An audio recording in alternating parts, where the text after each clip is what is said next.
Muy buenas tardes, señoras y señores, bienvenidos a la tertulia Biosfera Televisión, entrega de este martes 20 de abril de 2021. Es el día ese de la famosa canción de los celtas cortos. Cada vez que llegamos a esta fecha, pues todo el mundo rememora lo del 20 de abril. Bueno, anécdotas al margen, es un día en el que vamos, como cada día, a repasar las principales noticias de la jornada, con las voces de los protagonistas, con las reflexiones, con los análisis, tratando de pasar un rato juntos esta próxima hora en el mundo de la información, pero en fin, tratando de no dramatizar demasiado. Vamos a saludar a Paola Delgado, compañera periodista de redacción. ¿Qué tal, Paola? Muy buenas. Muy buenas tardes, Jaime. Que para eso digo, ya hay informativos en la tele suficientes que, en fin, que hasta para hablar de buenas noticias parece que como que te asustan. Sí, totalmente. Un poco así llamativos. Bueno, lo primero, como cada día, la incidencia de la COVID, de la enfermedad provocada por el virus del tipo coronavirus SARS-CoV-2, que ayer dio una ligera tregua, pero vamos, que en todo caso estamos no significativamente mejor que nunca, sino estancados. Y al final yo creo que ya, Paola, debemos de decir que acaso no es una mala noticia que vayamos a mucho peor. O sea, si nos mantenemos así, bueno, lo lamento por las personas que cada día se siguen contagiando, como es natural, ¿no? Pero a la espera de la vacuna. Exacto, no es ni mucho menos algo que nos deba hacer relajarnos, el hecho de que efectivamente la vacunación va bien, de que en principio se mantiene esa idea de que el próximo mes de agosto se consiga esa inmunidad de rebaño, ese 70-80% de la población vacunada, pero hombre, sí que es cierto que da un cierto alivio, ¿no? Como bien dice, si nos vamos a los datos, Jaime, los últimos que conocemos, como bien decimos siempre a estas horas, son las de la jornada de ayer, que sumábamos 6 positivos, como bien decías, leve respiro, porque es así, llevábamos varias jornadas ya sin bajar de esos 10 casos, ¿no? 12, 14, 15, con lo cual 6 ayer es un leve respiro. Junto también con 11 altas médicas, hace que actualmente estemos en la isla de Lanzarote con 123 casos activos. A ver, no son buenas noticias, lógicamente, como bien decía, para todas aquellas personas que siguen contagiándose, pero sí que alivia saber que efectivamente aquel colectivo que siempre hemos dicho que es más vulnerable, que son las personas mayores, lógicamente ya no se están detectando tantos contagios precisamente gracias a la vacunación. Aún así hay 123 personas en Lanzarote, 123 personas ahora mismo que se sepa enfermas de COVID-19, enfermas de coronavirus. De esas 123, hay 8 ingresadas en el Hospital General Dr. José Molina Orosa porque los efectos de la enfermedad sobre su organismo pues es bastante peor que en el resto de personas. En las otras 115, que bien no tienen síntomas externos que hagan pensar que tienen esa enfermedad o son muy leves y están en casa. Efectivamente, son 8 personas hospitalizadas, como bien dices, 4 personas en la unidad de cuidados intensivos y otras 4 en planta COVID. Bueno, lo que estamos diciendo, ¿no? Esperemos que poco a poco, especialmente esas 4 personas que están en la unidad de cuidados intensivos, puedan ir saliendo de esto, ¿no? Es así. Bueno, y mientras la vacuna es, como decíamos, la principal y gran esperanza para todos, ya se van... bueno, pues el proceso va continuando, se van acercando fechas, ya va por los nacidos en la década de los 60 y ayer en biosferadigital.com, Paola, publicabas que la gente se está lanzando ahí a llamar como si no hubiera mañana. Bueno, de hecho, a lo mejor si no te vacunan no hay mañana. Sí, es así de hecho. Sí, lo cierto es que la población, Jaime, sigue confiando a pesar de, como le sueles llamar tú, los traspiés que han habido con el tema de la vacuna, las dudas, los cambios. La población sigue confiando en la que se ha convertido en la única esperanza para todos, y ayer el presidente de Canarias, Ángel Víctor Torres, hacía alusión precisamente, y como comentaba Jaime, a ese colapso que sufría el 012, el servicio de atención para la solicitud de estas vacunas. Creo que así lo vamos a hacer y apelo a la responsabilidad de la sociedad canaria para que siga manteniendo las restricciones. Nuestra voluntad es hacerlas decaer al máximo posible. Eso no depende de nosotros, depende del número de contagios, y agradecer a la sociedad canaria que se está mostrando plenamente contenta de poder vacunarse. Quiere vacunarse, ahí están las llamadas que han colapsado el pasado viernes y día siguiente el 012, porque quiere vacunarse la población canaria, y cuantos más vacunados haya, mejor. siempre es mejor estar vacunado que los riesgos que pueden provocar las vacunas. Y por tanto vamos en el camino correcto.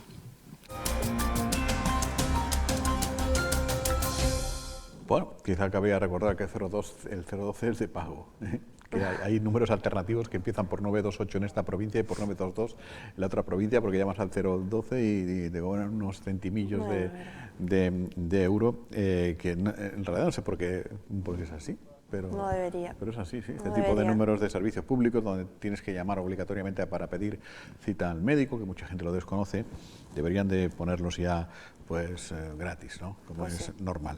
Bueno, ayer les comentábamos en esa crónica que realizábamos y escuchábamos sus declaraciones y demás, la presentación, el Hoja Menos del Agua, de esa Estrategia Nacional de Turismo Sostenible. Bueno, pues dio bastante más de sí que ese acto en concreto, porque luego la ministra Reyes Maroto tuvo un hueco para reunirse con las patronales de Canarias, las patronales turísticas, que saben que han sido enormemente críticas con todo el proceder, en fin, que quieren más ayudas de Canarias, más ayudas de los ayuntamientos, más ayudas del gobierno central, supongo que más ayudas de Europa, etcétera. Y ayer sí tuvieron la oportunidad de sentarse cara a cara, frente a frente, con la propia ministra, con Reyes Maroto, con el presidente de Canarias y con las personas que acudieron de Madrid a la reunión, a la presentación de ese plan de turismo sostenible. Por cierto, luego podremos comentar con el alcalde de Tías porque el secretario de Estado de Turismo estuvo recorriendo Puerto del Carmen, que a mí me parece que son cosas que vienen bien. Este tipo de personas, ministros, secretarios de Estado, no vienen demasiado a menudo, y cuando vienen y tienen un hueco, aprovechar para visitar, como se suele decir, in situ, el lugar donde se reúnen, pues está bastante bien. Hombre, para empezar, porque las decisiones se tomarán mucho mejor y más acertadas serán si conoces realmente la realidad de lo que se está viviendo en cada una de las islas, ¿no? Con lo cual yo creo que insisto, creo que es lo correcto, lo mismo con el presidente de Canarias en este caso, ¿no? Es así. Bueno, más de dineros, estamos en una época donde ya lo comentábamos hace poquito tiempo, da la sensación, estamos todo el mundo, o la inmensa mayoría, fatal, muy mal, o podríamos estar desde luego muchísimo mejor, incluso normal, pero da la sensación de que las instituciones están nadando en la abundancia.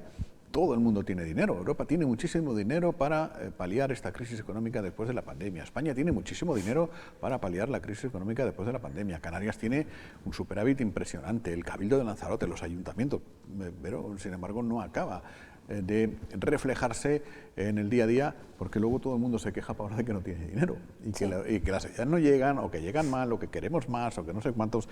El propio vicepresidente del Gobierno de Canarias, Román Rodríguez, que ayer estuvo reunido con la mesa sectorial de esta cuestión, del plan de recuperación que diseña el Gobierno central, dice que, bueno, le parece bien la filosofía, o sea, que haya un plan, pero va a discutir la letra pequeña de ese hipotético contrato. Es la participación. En esta fase de elaboración del plan no hemos tenido participación ni las corporaciones locales ni las comunidades autónomas. El diseño de este plan es un diseño del Gobierno de España. Compartimos la filosofía global, la orientación global, pero nos hubiera gustado participar en la orientación de las políticas y su priorización. Por ejemplo, nos parece que el turismo tiene poco peso desde nuestra perspectiva, o hechos territoriales como la insularidad no están considerados en el mecanismo de recuperación. Sí es reconocido que en el caso del RIAP sí que tenemos un proceso de participación amplio y el hecho territorial de Canarias está considerado, pero no en el mecanismo, y por lo tanto he hecho saber esta consideración. Con respecto a los contenidos, lo dicho, nos parece que los recursos se captaron por el Gobierno de España, dado el impacto en el Estado español de la crisis económica provocada por la pandemia. Sin embargo, la orientación de las políticas no parecen haber tenido en cuenta este hecho y su distribución territorial y sectorial. Hay territorios más dañados que otros y, sin embargo, las políticas son homogéneas para el conjunto del Estado, y hay sectores más dañados que otros y no tienen un alto peso en la distribución de los recursos. El turismo tiene el 4,9% de los fondos, sin embargo es el 12% de la riqueza española y es el 35-36% de la riqueza canaria, al menos antes de la crisis, y he hecho constar también este tema. Y la última consideración es que son cosas que yo creo que no deberían ni de explicarse, ¿no? Porque es evidente que vivimos 100% del turismo, es evidente que estamos en una isla y los propios gobiernos deberían ya de entrada plantear estas cuestiones, ¿no? Hombre, No ignorarlas, desde luego. Hombre, desde luego, lo comentábamos antes, que viene bien que de vez en cuando se paseen por cada una de las islas, ¿no?, para conocer la realidad, las distintas realidades de cada una de ellas. También cuando son estos planes que no solo dependen del gobierno de Canarias, sino también del gobierno central o incluso de la Unión Europea, también deberían de conocer la realidad de cada una de las comunidades, porque muchas veces eso, se esperan determinados planes, determinadas inversiones sobre Canarias y cuando llegan aquí es como no encajan con las necesidades que tenemos actualmente con esta crisis, ¿no? Lo que comentaban es que es el 12% del PIB español, el peso del sector turístico es el 12% del PIB español y sin embargo en Canarias el 35-36%, con lo cual si los planes que se hacen no atienden a estos tantos por ciento y a estas necesidades, pues lógicamente habrá que solicitar cambios, ¿no? Es verdad que a Ramón Rodríguez también hay que decirle que luego se estire exactamente igual que reclama Madrid con Lanzarote, Fuerteventura y La Graciosa, que es lo que decíamos ayer. O sea, luego aquí tenemos que reclamar a Canarias que también nos hemos visto más que afectados que el resto del archipiélago, que tiene más diversificada la economía y que por tanto cuando repartan los dineros, cuáles sean los dineros, que lleguen más a Lanzarote, a Fuerteventura y a La Graciosa. Pues sí. Y luego dentro de Lanzarote dirán, en Tías, en Yaiza y en Teguise dirán que nosotros... No. Pero es que es lógico, a ver, municipios más turísticos, menos turísticos, islas más afectadas por la dependencia turística, islas menos afectadas, y lo mismo con Canarias, es decir,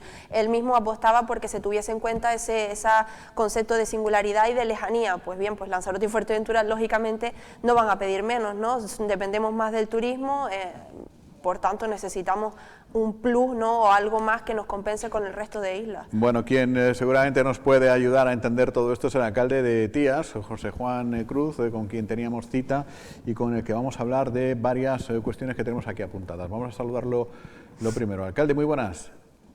Muy buenas. ¿Qué tal? Que digo que hablando de todas estas cosas, de los dineros, que la letra es muy... la música es muy bonita, ¿no? Suena muy bien, pero luego la letra tiene que acompañar a esa melodía y que Europa se estire con España y que España se estire con Canarias y que Canarias se estire con Lanzarote, Fuerteventura y La Graciosa y que luego Lanzarote se estire con Teguise, con Playa Blanca o Yaiza y con Tías, ¿no? Sí, estamos en una época difícil, en una época complicada y lo que nos corresponde a las administraciones locales, a los ayuntamientos, que son los que más cerca estamos a los ciudadanos, es prepararnos y tener proyectos para, como bien dice, cuando surja lo de los fondos europeos, de Europa, España, Canarias, de Canarias a Lanzarote y de Lanzarote a los municipios, tener redactado y tener hechos los deberes para presentarnos dentro de los plazos establecidos para la convocatoria que se prevé ejecutar esos planes de recuperación entre el año 2021 y el 2026, si mal no recuerdo. Claro, porque eso es verdad. Es decir, si uno se queda sentado no le va a llover, eso no pasa nunca, ¿no? Salvo que te toque la lotería, no van a llover los millones.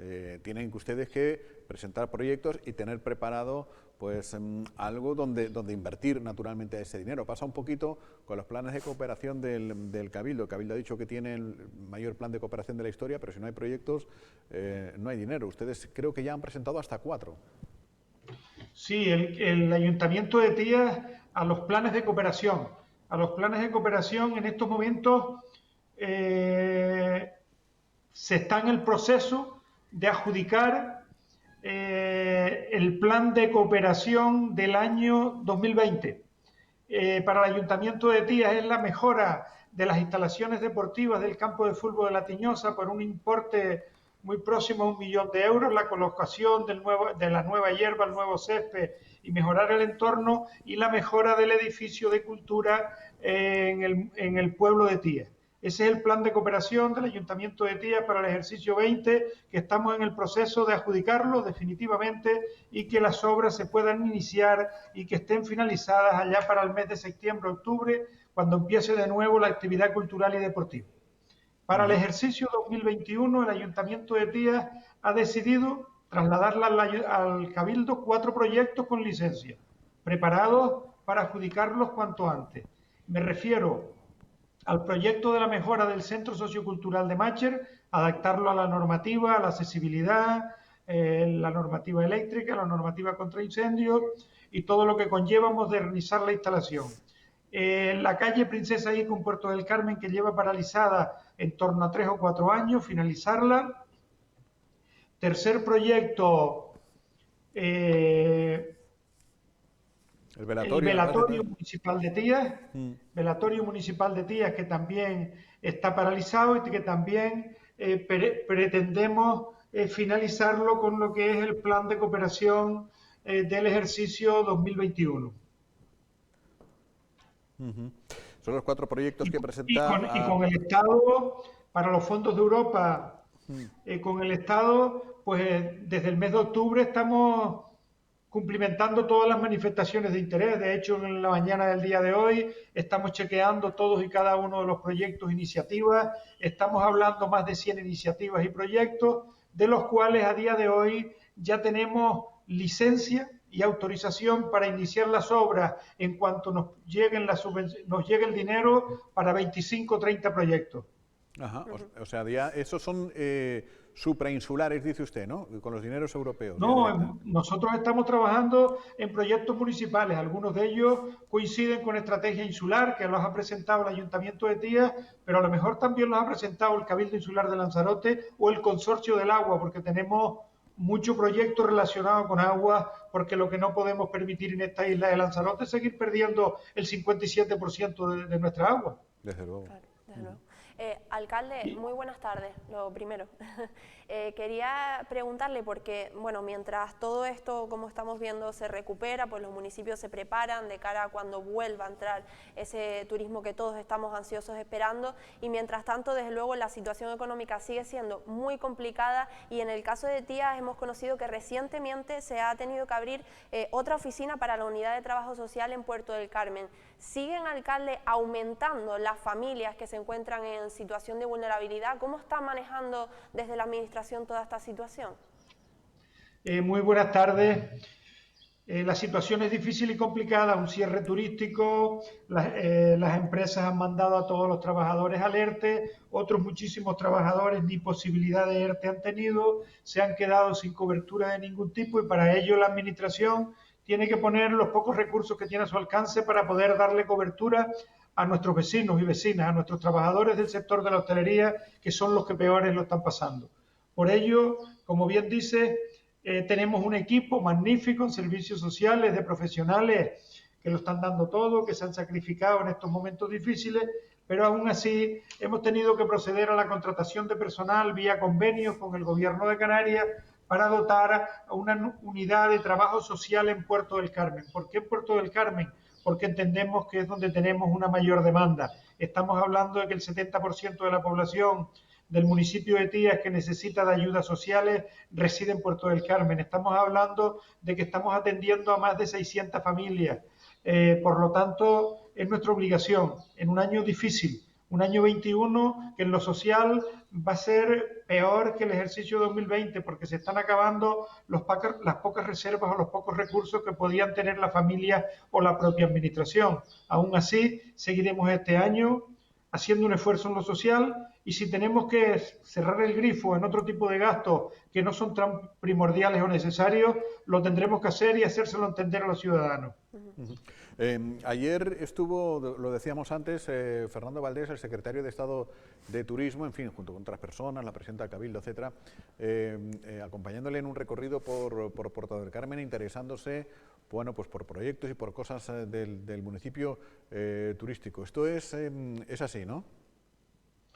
Sí, primero tengo que agradecer que de una vez por todas la Secretaría de Estado de Turismo se haya acordado de presentar un plan nacional, el Plan de Sostenibilidad Turística en Destinos, haya tenido a bien presentarlo en la isla de Lanzarote. Eso es una buena noticia para Canarias y una buena noticia para la isla de Lanzarote. Aprovechando esa jornada de trabajo en la mañana de ayer, en Jameo, intensiva, importante, para conocer de primera mano la realidad del sector turístico, que pasa por momentos difíciles, y qué es lo que tiene previsto el Ministerio y qué es lo que se tiene previsto, medidas para los próximos meses. Equipo de trabajo que venía encabezado por la ministra de Turismo y Comercio, Reyes Maroto, y además también le acompañaba Fernando Valdés, el secretario de Estado, Ana, la subdirectora, y todo el resto del equipo. Es importantísimo, estuve pendiente desde un primer momento en ver la posibilidad de que cuando se acababan las jornadas, se acababan las reuniones de trabajo, tuviera la oportunidad de conocer directamente Puerto del Carmen. Tuvimos la suerte de que se hospedaron en Puerto del Carmen y que un huequito al atardecer, cuando ya finalizaron la jornada, accediera el secretario de Estado y todo su equipo a tener una visita al litoral de Puerto del Carmen, a un punto que nosotros entendemos un punto histórico, porque es el punto de la calle el final de la calle Bajamar, donde se une lo que es el pueblo viejo de La Tiñosa, el casco de La Tiñosa, con lo que fue la primera urbanización que se construyó en el municipio de Tías, y por lo tanto el inicio del turismo con la apertura del primer hotel, el Hotel Fariones, en el año 1966, que han transcurrido 55 años, y nos interesaba trasladarle la historia del municipio, en qué proyectos estamos trabajando y qué necesitamos de la implicación y la ayuda de otras administraciones, porque esto es una reconversión turística. Y pues, ¿qué le trasladamos? Que estamos con el tercer plan de modernización, que nos presentamos en una convocatoria que salió en el mes de agosto para los planes de destino para los municipios turísticos, y que además ahora, después de la crisis del coronavirus, no solo necesitamos un plan de sostenibilidad turística, sino que lo que pretendemos plantear es un plan de dinamización comercial para el pequeño y mediano comercio de Puerto del Carmen, todas esas pequeñas empresas, todos esos autónomos que son los peores que lo están pasando.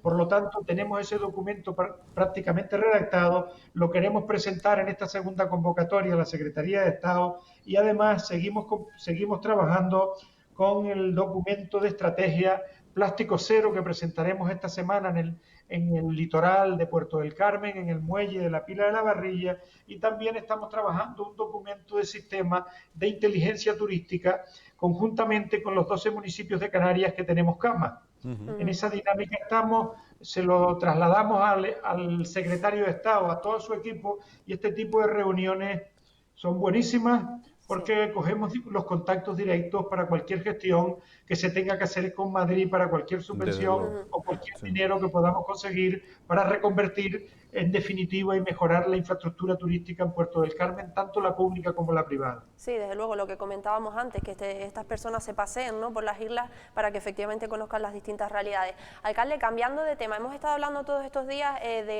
yo creo que desde hace muchísimos meses ya, de la importancia de que haya seguridad en los distintos municipios, pues en vista de que parece ser de que la gente no se conciencia de la situación y de la gravedad de la situación en la que nos encontramos. La policía local siempre ha sido un punto de debate, especialmente de último en el municipio de Tías. El PP concretamente, el Partido Popular, los ha acusado a ustedes de poner en riesgo la seguridad del municipio, una vez más alegando que se han paralizado las oposiciones de la policía local. ¿Cómo está esta situación, alcalde? Y ya aprovecho para preguntarle si se han impuesto muchas sanciones estos últimos días. Miren, la policía local de Tías ha sido un referente, y lo es y seguirá siendo un referente, y debo felicitarle porque, pues, con los efectivos que tenemos y en una situación difícil con el COVID, han sido capaces de sacar adelante todas y cada una de las encomiendas que se le han dado en cualquier momento del día. Policía local de Tías con 50 agentes que trabajamos coordinados perfectamente con la Guardia Civil. Recientemente hemos firmado ese convenio con el Ministerio del Interior y hemos constituido la Junta Local de Seguridad, que se fue capaz de constituirla en el pasado. Ya está constituida, hemos firmado el convenio de Biogen, ya la comandancia de la Guardia Civil en Canarias nos ha pasado otro borrador de convenio que en estos momentos el jefe de la policía está emitiendo el informe para llevarlo a Junta de Gobierno para intercambio de información tan necesaria para la coordinación entre la Policía Local de Tías y la Guardia Civil, y además también hemos tenido durante varios meses la colaboración de la Policía Canaria, que se está pernotando en el municipio de Tías y trabajando y colaborando estrechamente en los problemas que se plantean. Por lo tanto, la seguridad en el municipio de Tías está garantizada. Tenemos cubierto todos y cada uno de los turnos en horario de mañana, tarde y noche, y pretendemos pues cubrir 5 plazas más que tenemos vacantes en estos momentos, más 3 plazas de oficiales que no las podemos cubrir de momento porque han sido recurridas por el sindicato. Ajá. Esa es la realidad. Ya se ha hecho uno de los primeros exámenes, y en breve, cuando se permita pues concentrar 150 aspirantes a las 5 plazas, pues cuando se permita ir concentrando a toda esa gente en los lugares establecidos para ello, pues continuaremos con el proceso de selección para cuanto antes pues tener cubiertas esas plazas para tener las previsiones de los posibles policías que se vayan jubilando en este año 2021. Está claro. Bueno, la última y terminamos, alcalde, muy rápido porque ya no tenemos tiempo, pero para dejar constancia que San José Obrero se va a convertir en el primer santo que sale a la calle en la pandemia, desde el tiempo de la pandemia, porque las fiestas de la Asomada creo que ya están anunciadas, va a haber actos presenciales y el santo va a salir de la ermita o por ahí, ¿no? Pues la verdad llevamos 13 meses con las fiestas suspendidas. Lo que hemos querido hacer, la fiesta San José Obrero es de la primera que se va a celebrar, que nos va a permitir tener o realizar alguna actividad. No es un programa como los programas que se hacían antes de la crisis del COVID. Es un programa con 4 o 5 actos y entre esos actos son prácticamente todos al aire libre en las canchas deportivas y con los chiquillos, acercar la actividad al entorno del pueblo y a los vecinos de la Asomada, como puede ser al resto de los pueblos que cuando se vayan celebrando la fiesta, pero eso sí, con las garantías y los protocolos establecidos por la Consejería de Sanidad. Y en cuanto a la misa, se va a celebrar, por lo que me han informado, se celebrará en el local del Centro Sociocultural, que dicho sea de paso, está remodelado y adaptado para las circunstancias, que hemos aprovechado estos meses de parón para adaptarlo. Se va a hacer en el centro, con capacidad para 52 personas, previa inscripción. No pueden ir más de 52 porque hay que cumplir el protocolo. ¿Y por qué lo hicimos en el centro? Porque tiene más capacidad que la iglesia, para que los vecinos puedan disfrutar pues ese día. Y si el tiempo lo permite, pues también podremos sacar a San José a la calle, cumpliendo los protocolos. Desde luego, faltaría ahora que lloviera encima. Alcalde, pues muchas gracias. Bueno, todo es posible, que llueva o viento, pues estamos en unos meses que son propicios para eso. Es complicado. Alcalde, muchas gracias y que pase un buen día. Gracias a ustedes, buen día. Hasta luego. Después de 13 meses esperando para celebrar la fiesta, para sacar el santo, si llueve ese día ya sería mala suerte. Esperemos que no. Pues eso, San José Obrero. Vamos a hablar ahora de una cuestión. Conviene que nos pille a todos bien atentos, a los que tienen mando en plaza fundamentalmente, porque o no nos lo están contando o no lo están haciendo. Sería desde luego muchísimo peor lo segundo que lo primero.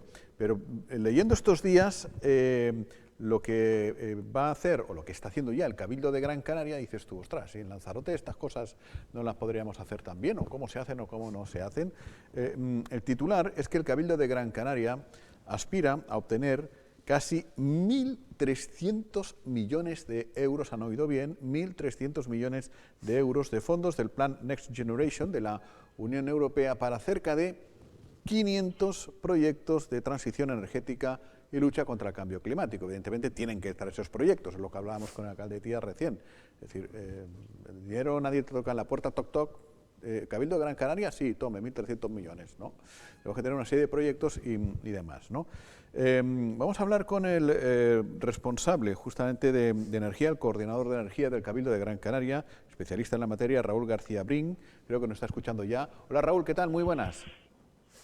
Hola, ¿qué tal? Muy buenas tardes ya y encantado de estar además, de verdad que muchísimas gracias por invitarme y no es algo muy habitual el poder hablar pues con un medio de otra isla. Los cargos públicos insulares solemos hablar en los medios de cada isla y por lo tanto, bueno, desde aquí pues también muchísimas gracias. Pues nada, al contrario, encantados nosotros porque nos ha llamado poderosamente la atención varias cosas. Una, las enormes posibilidades que tienen los fondos europeos pues para este tipo de cosas, para el cambio climático, para la ecoenergía, etcétera, etcétera, ¿no? Luego hay que saber verlo, y hay que saber buscarlo y hay que saber trabajarlo para que te lo den, ¿no?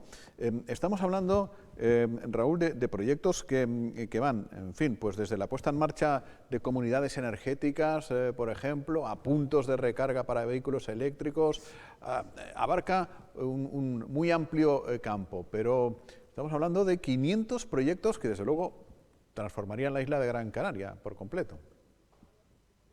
Efectivamente, son 500 proyectos que hemos propuesto y que, bueno, nosotros aspiramos a que al menos una parte de ellos puedan recibir financiación a través de los fondos Next Generation, recuperación y resiliencia, plan de recuperación y resiliencia en España y Reactiva Canarias, así se llama en el caso, ¿no?, de lo que son los fondos que va a manejar la comunidad autónoma, ¿no? Nosotros llevamos ya mucho tiempo pues desarrollando pues plantas fotovoltaicas en las cubiertas del Cabildo. Tenemos una red de puntos de recarga para vehículos eléctricos a escala insular. En estos momentos estamos instalando el punto de recarga número 21 con una aplicación móvil. Tenemos el pacto de las alcaldías también ya pues a todos los municipios de la isla, no solamente adheridos, sino que ya hemos desarrollado y aprobado 20 planes de acción para el clima y la energía sostenible, y nos queda el de Las Palmas de Gran Canaria, que lo estamos elaborando en estos momentos. Es decir, ya desde hace unos cuantos años, 6 años prácticamente, pues llevamos incidiendo en este tipo de políticas que de alguna manera pues nos ha permitido también, no solamente al Cabildo, sino también a los ayuntamientos, al disponer de planes de acción para el clima y la energía sostenible, pues les ha resultado relativamente sencillo poder presentar proyectos a los fondos Next Generation, ¿no? Por lo tanto, en este sentido, pues bueno, se puede hacer. Hay que tener después la estructura, porque evidentemente cuando lleguen los fondos tenemos que estar preparados. Nosotros no estamos mirando para los celajes, estamos tomando ya también pues las medidas pertinentes para que cuando estos fondos empiecen a llegar después del verano, bueno, pues tener ya una estructura que nos permita pues elaborar proyectos, pliegos, en fin, y que nos permita de alguna manera también dar un servicio, eso es lo que esperamos, a los ayuntamientos de la isla y que de alguna manera podamos estar pues bien alineados y bien situados a la hora de recibir estas ayudas. Hola, muy buenas tardes, Raúl.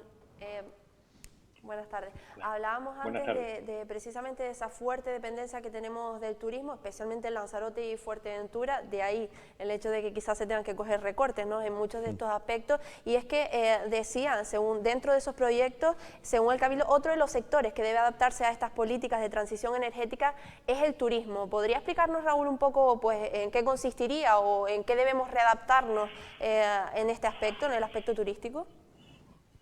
Sí, bueno, nosotros hemos realizado un inventario de emisiones de dióxido de gases de efecto invernadero en todos los municipios de la isla, y en aquellos donde hay una actividad turística importante, pues el nivel de emisiones per cápita por habitante es muchísimo mayor que en aquellos donde no hay turismo. O sea, el turismo ejerce una presión sobre nuestros recursos y tiene una huella de carbono muy importante. Por lo tanto, nosotros creemos que es muy importante ir actuando en las zonas turísticas. En primer lugar, nosotros hemos presentado pues, un proyecto potente, un proyecto para crear una especie de banco de pruebas o laboratorio de turismo circular.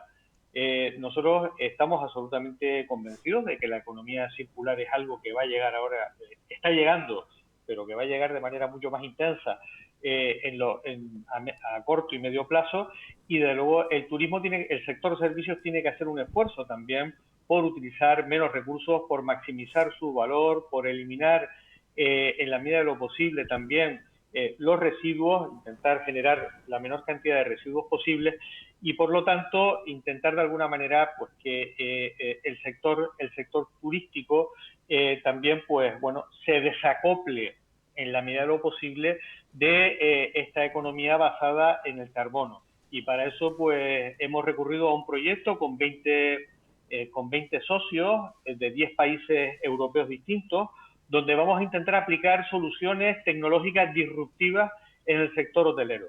Ese es uno de los proyectos que hemos presentado. Y otro proyecto también que hemos presentado es uno de sostenibilidad turística, fundamentalmente centrado pues en la instalación de plantas fotovoltaicas en lugares públicos, en los destinos turísticos, también en la movilidad eléctrica, también en compensar las emisiones, de tal manera que cuando un turista venga pues a Gran Canaria pueda voluntariamente en una página web pues compensar sus emisiones y que ese dinero pueda utilizarse, por ejemplo, para la reforestación de la isla, ¿no? Nosotros creemos que la reconversión sostenible del sector turístico en un escenario post-COVID, post-pandemia, va a ser clave, va a ser fundamental y que tenemos que trabajar en ese sentido. Y por otro lado también consideramos que es muy importante mejorar la reputación verde de nuestro destino turístico. Tenemos que llegar a aquellos sectores también de la población europea que quizás por ser más verdes o más ecologistas nunca han elegido a Canarias a lo mejor como destino turístico, ¿no? O por lo menos Gran Canaria. Y por lo tanto creemos que es fundamental y que el futuro del turismo va a pasar directamente, por un lado, como acabo de decir, por la sostenibilidad, por otro lado, por la digitalización y en último lugar también por aplicar soluciones COVID, soluciones que den seguridad desde el punto de vista sanitario a los turistas. Por lo tanto, creemos que es fundamental y estamos trabajando también de manera intensa en ello.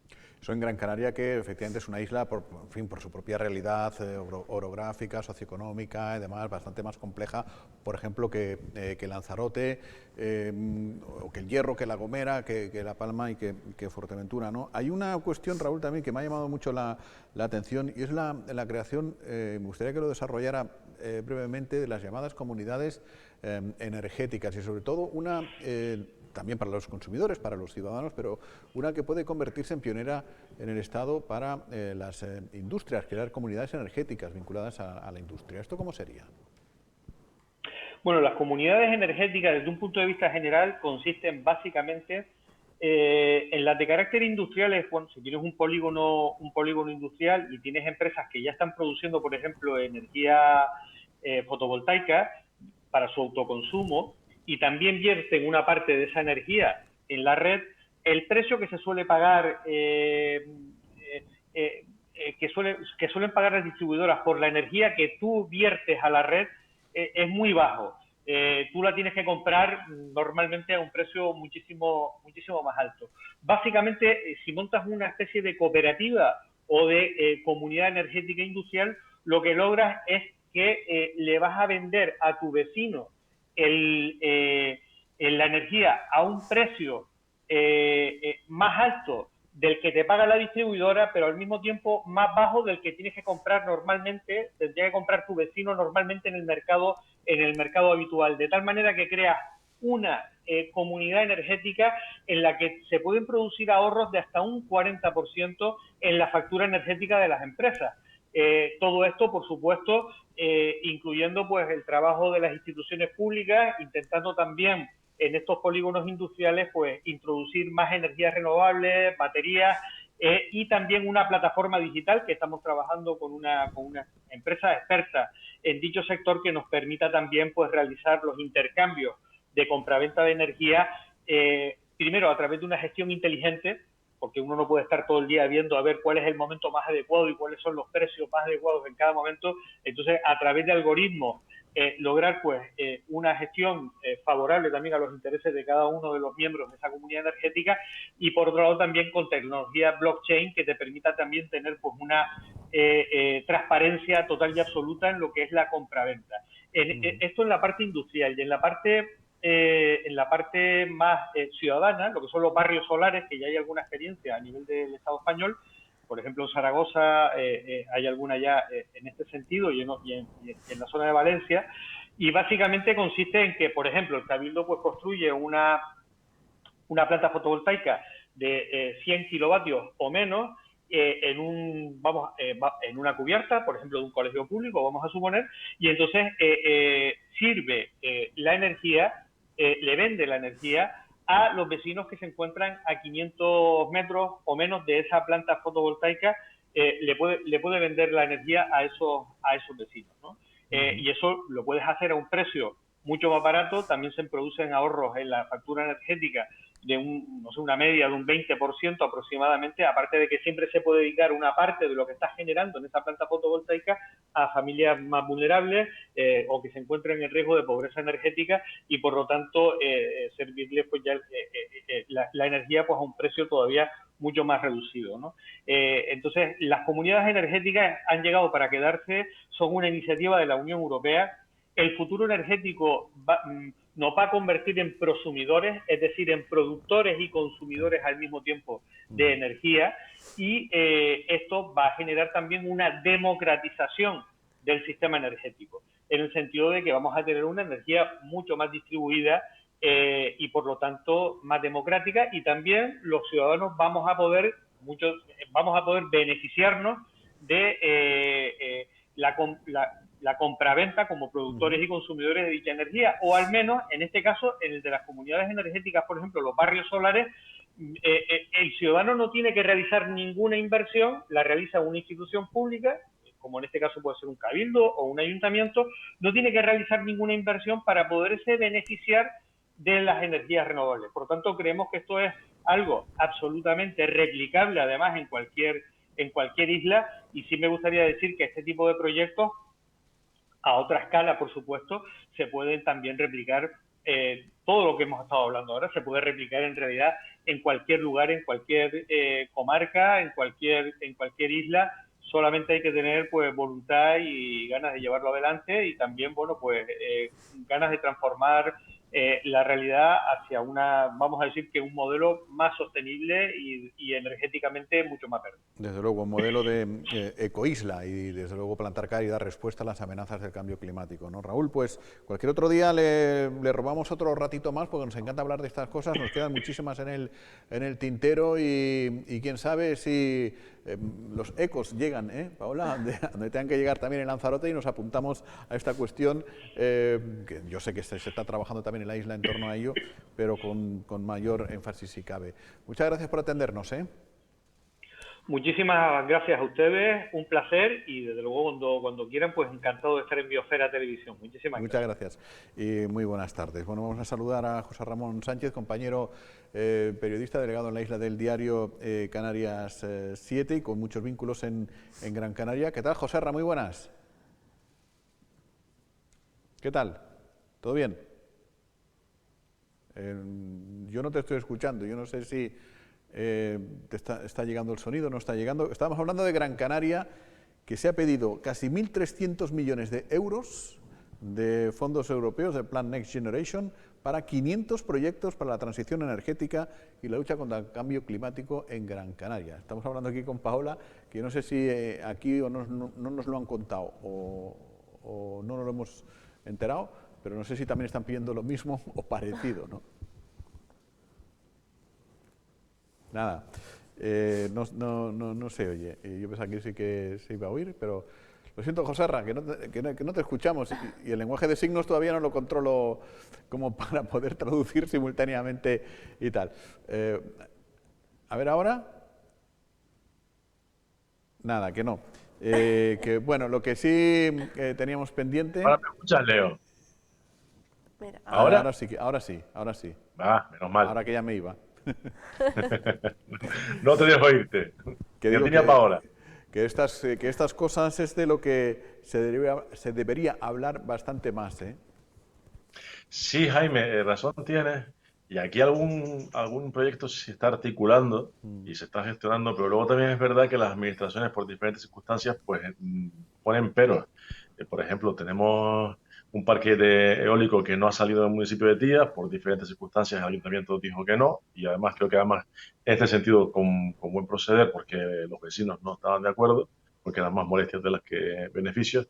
Pero, por ejemplo, tenemos un parque tecnológico dedicado a instalar placas solares principalmente en un amplio espacio que entiendo no molesta a nadie en Costa Teguise, entre una solar que digamos está próximo a Costa Teguise y la casa de Taiche, que lleva en trámite mucho tiempo con un necesario informe ambiental que no prospera y que me da a mí que no hay intención de que salga además. Y, por ejemplo, ahí sería una inversión muy interesante con el beneficio añadido, que es lo que además apuntabas, de que sería un beneficio, un avance a nivel medioambiental, porque dejas de contaminar y produces energías limpias.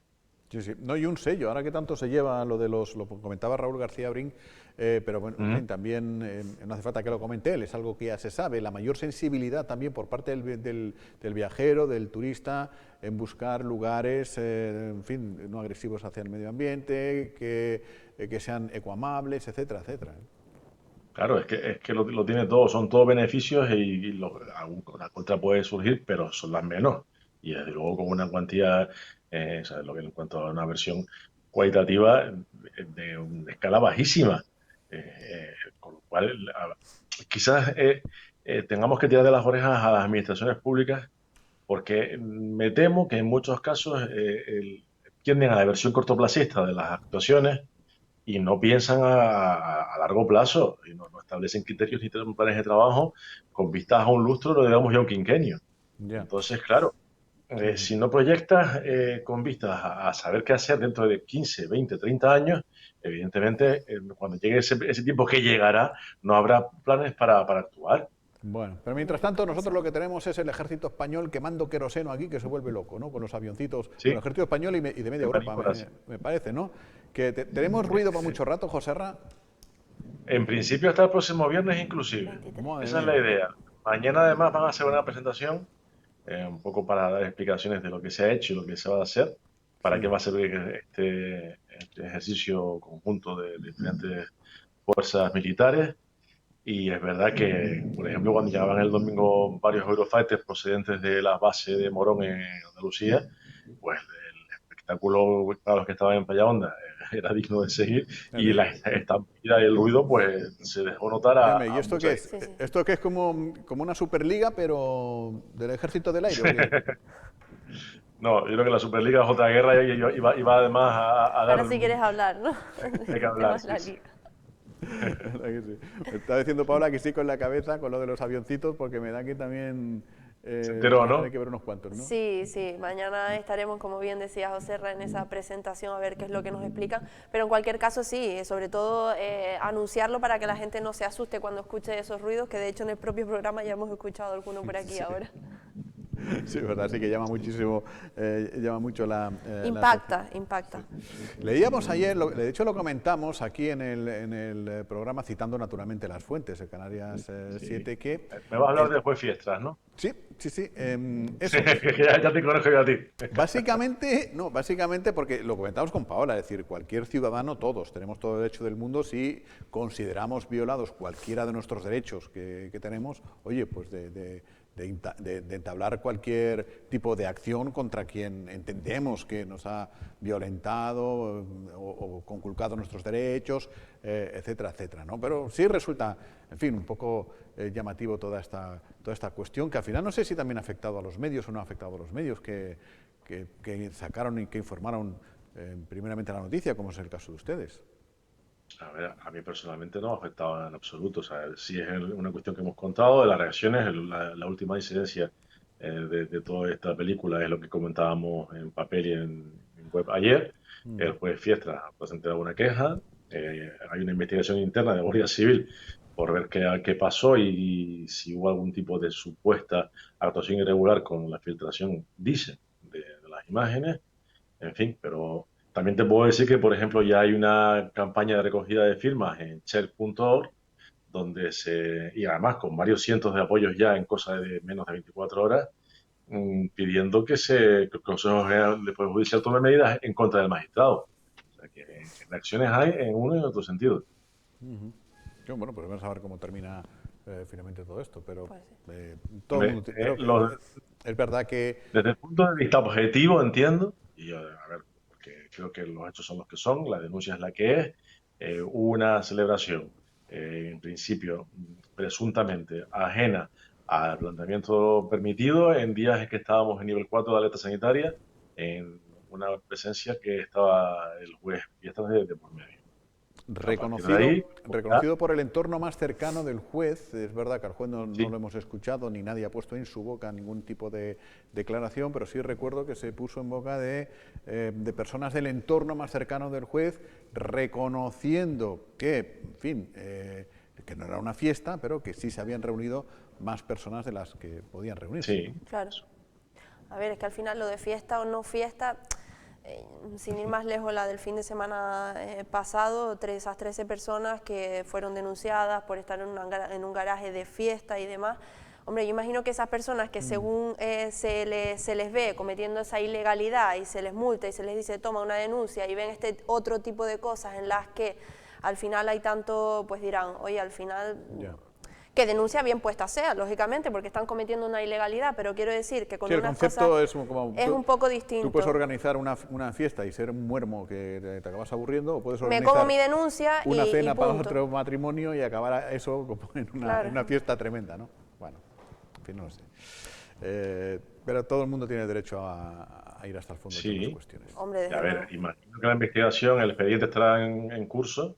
Hombre, lo que sí entiendo que por el interés general que de la opinión pública ha mostrado, que lo que se decida, sea en un sentido o ya sea en otro, pues que se dé a conocer pues, con luz y taquígrafo, nada más. Así es, sí. Bueno, una última cosa que quiero que veas y que compartas, porque, en fin, como ya nos conocemos, sé que sientes esta profesión, que militas en el periodismo, y a mí me parece que hechos como detalles como el que vamos a ver, ostras, pues al final también, dices tú, están muy bien, con todo merecimiento y, desde luego, no pasa desapercibida una profesión. Hace algunas semanas murió el fotógrafo Cristóbal García, de la agencia EFE, que firmaba pues, en el Parlamento, se ha pegado toda la vida por los pasillos del Parlamento y por el hemiciclo, y era también un apasionado del ser humano, del paisaje humano, del medio ambiente, de África, y el Parlamento de Canarias le tributó homenaje ayer inaugurando una exposición que se va a quedar allí, en el Parlamento de Canarias, en honor a este fotógrafo, a Cristóbal García, lamentablemente desaparecido, un histórico de la agencia EFE. Así sucedieron las cosas ayer en el Parlamento. La exposición la integran una treintena de fotos hechas por Cristóbal durante sus viajes a distintos países del continente africano, como se ve claramente en las propias imágenes y por el título de esta exposición. Y permítanme que les diga que el tiempo ha querido que esta exposición llegue al Parlamento de Canarias en un momento en el que los cruces de los caminos se producen.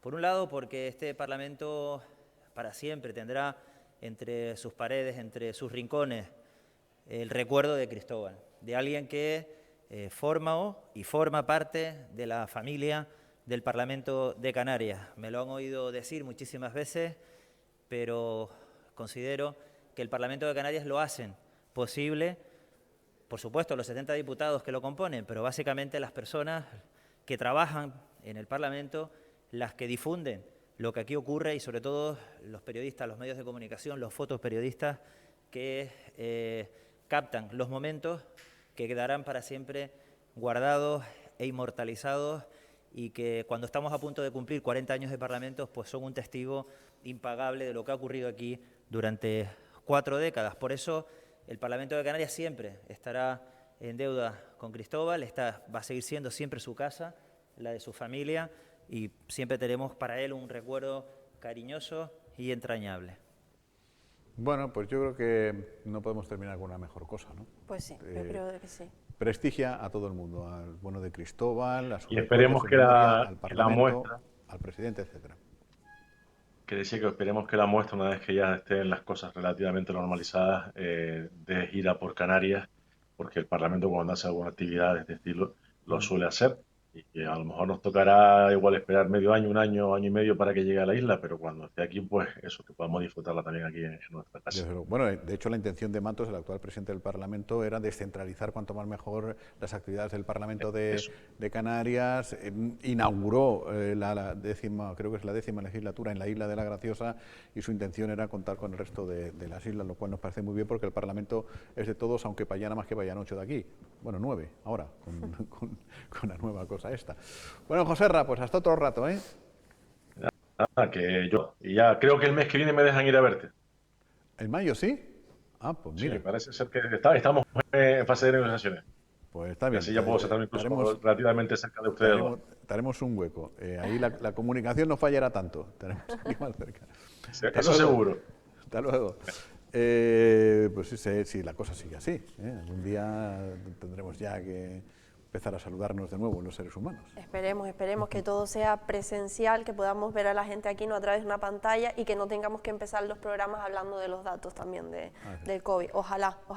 A ver si se consigue esa inmunidad tan deseada, como bien se dice, en verano, en el mes de agosto aproximadamente, pues oye, ni tan lejos queda. De todas formas, yo a José lo veo fuera de aquí. El domingo, sin ir más lejos, me echo un café en el Teleclub de los Valles con él. O sea, ejerciendo, me refiero, ejerciendo. Bueno, Paola, hasta luego. Hasta luego, Hasta mañana, será mañana. Regresamos a partir de ahora. Más información en biosferadigital.com, como cada día. Hasta mañana. Buenas tardes.